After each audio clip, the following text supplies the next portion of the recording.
Hotel style মাখো মাখো ছোলার ডাল আমরা সবাই খুব পছন্দ করি।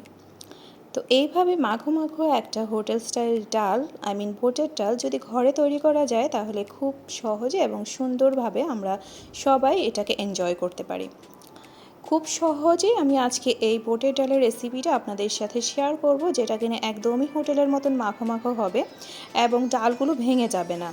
ডালগুলো দেখতে হোটেলে যেরকম আমরা দেখি যে আস্তে আস্তে থাকে, বাট কনসিস্টেন্সিটা একদমই মাখো মাখো হয় এবং পারফেক্টলি বয়েলড হয়। তো কিভাবে আমি এই পুরো প্রসেসটা কমপ্লিট করছি একদমই হোটেল স্টাইল রান্নাটা, এবং এটার টেস্টটা হবে একদমই অ্যামেজিং। আসসালামু আলাইকুম, welcome to মিস্টেস cook. Hotel style এই মাখো মাখো ডালটা তৈরি করার জন্য আমি এখানে 1.5 কাপ মতো ছোলার ডাল ভিজিয়ে রেখেছি অলমোস্ট 4 আওয়ার্স। তো এখন আমি এটাকে ভালো করে ওয়াশ করে এখানে অ্যাড করে দিচ্ছি একে একে স্পাইসেসগুলো। দিয়ে দিয়েছি রসুন গুঁড়ো, আদা গুঁড়ো, দিয়েছি হলুদ গুঁড়ো, স্বাদ মতো লবণ। তো এই সমস্ত কিছু দিয়ে আমি এটাকে ওয়ার্ম ওয়াটার দিয়ে বয়েল করে নিচ্ছি, কুক করে নিচ্ছি। পারফেক্টলি যখন বয়েল হয়ে যাবে তখন আমি এটাকে নামিয়ে নেক্সট স্টেপে চলে যাব। তো এই পর্যায়ে এটা বেশ কিছু সময় লাগবে। তো আমি এটাকে প্রেশার কুকারে দিচ্ছি না, কারণ প্রেশার কুকারে যদি কুক করা হয় তাহলে এটা ওভার কুক হয়ে যাওয়ার চান্সেস থাকে, গলে যায়। তো আপনারা চাইলে এটাকে বার্নারেও করে নিতে পারেন, তবে রাইস কুকারে দিলে প্রপারলি কুকড হয়, সময় কম লাগে এবং খেতেও দুর্দান্ত হয়। চাইলে এভাবে একবার ট্রাই করতে পারেন। তো আমি এটাকে পরিমাণ মতো পানি দিয়েছি। পানিটাকে এমনভাবে দিয়েছি যেন এটা বয়েল হওয়ার পরও পানিটা থেকে যায়, এবং এই পানিটা আমি ফেলে দেবো না, এটা আমি পরবর্তীতে ব্যবহার করব। এবং কিভাবে কখন ব্যবহার করছি সেই পুরো প্রসেসটাই আমি এখন শেয়ার করছি আপনাদের সাথে। তো এই পর্যায়ে দেখতেই পাচ্ছেন এটা আরও কিছুটা সময় লাগবে বয়েল হতে।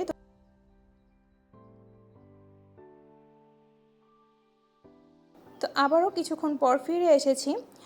তো এটা যখন প্রপারলি বয়েল হয়ে যাবে তখন দেখতেই পাচ্ছেন এই পর্যায়ে প্রপারলি বয়েল হয়ে গেছে। এর চেয়ে বেশি আর এটাকে বয়েল করলে এটা পুরো সবগুলো ডাল গলে যাবে। তো যেহেতু আমি এটাকে আস্ত রাখতে চাচ্ছি এবং পারফেক্টলি কুক হবে এরকম একটা কনসিস্টেন্সি চাচ্ছি, তো এটা এখন একদমই পারফেক্ট আছে। এই পর্যায়ে আমি চলে যাচ্ছি নেক্সট স্টেপে। চলে এসেছি বার্নারে, দিয়ে দিয়েছি তেল এবং এখানে আমি কিছু স্পাইসেস অ্যাড করে দিচ্ছি।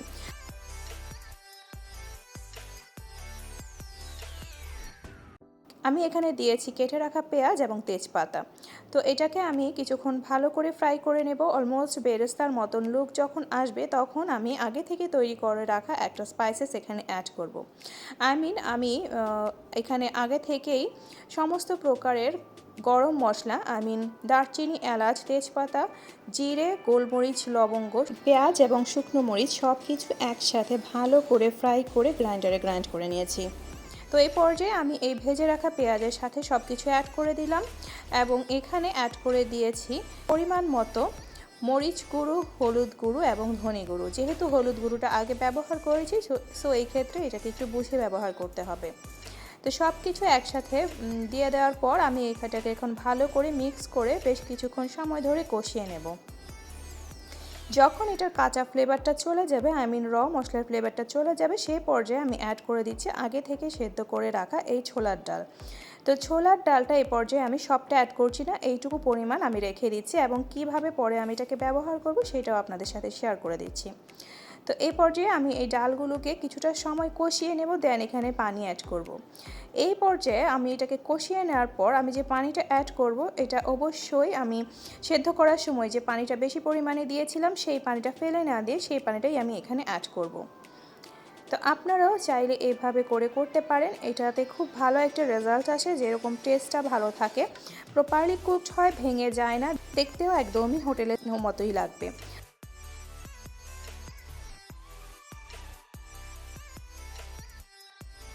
তো এভাবে আমি এটাকে বেশ কিছু সময় কষিয়ে নেওয়ার পর এখানে অ্যাড করে দেব সেই পানিটা।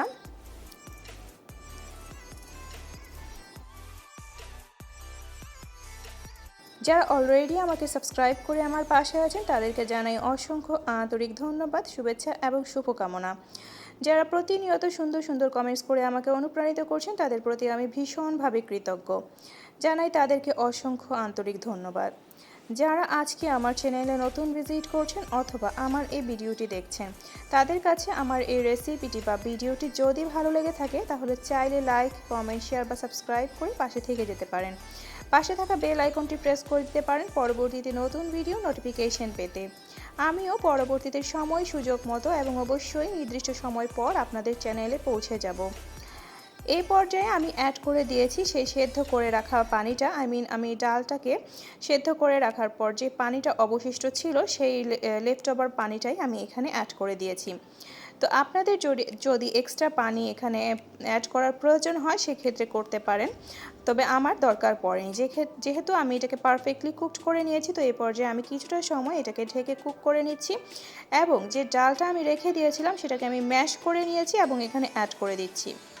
তো এই যে মাখো মাখো কনসিস্টেন্সিটা, আমি যে ডালটাকে আলাদা করে রেখেছি ম্যাশ করে নিয়েছি সেটা থেকে এই মাখো মাখো কনসিস্টেন্সিটা হবে।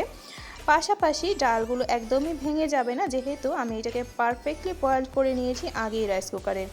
তো এইভাবে যদি আমরা কুক করি, আমরা যদি ঘুটনি বা ম্যাশার ব্যবহার না করি রান্নার মধ্যে, এভাবে দুইটা স্টেপে এটাকে কুক করি, তাহলে এটা পারফেক্ট একটা কনসিস্টেন্সি যেরকম পাওয়া যায়, পারফেক্টলি বয়েলড হবে এবং খেতেও ভালো লাগবে, একদম পারফেক্ট হোটেল স্টাইলই দেখাবে।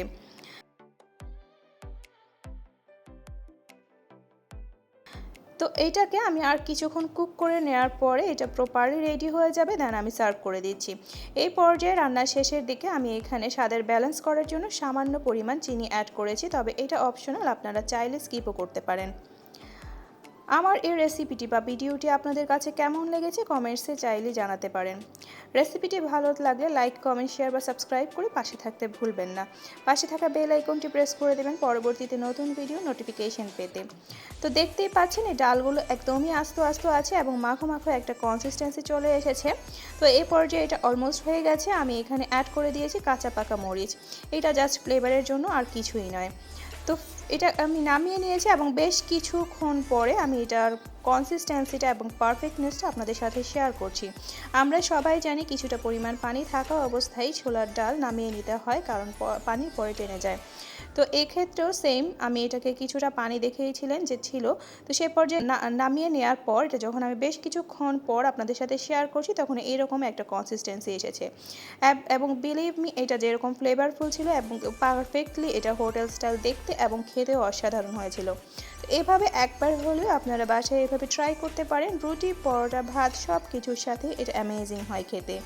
আই হোপ এটা আপনাদের সবার কাছে ভালো লাগবে, নিরাশ হবেন না। খুব সহজেই আমরা পারফেক্টলি যদি এইভাবে মাখো মাখো কনসিস্টেন্সিতে ঘরেই বানিয়ে নিতে পারি হোটেল স্টাইল এরকম ছোলার ডাল, তাহলে প্রতিদিনকার নাস্তার টেবলে যেরকম টেনশন থাকে না, সবাই খুব মজা করে খাবে। পাশাপাশি প্রতিদিনই আপনার কাছে হোটেলের বদলে ডিমান্ড আসতে থাকবে কুক করে দেওয়ার জন্য।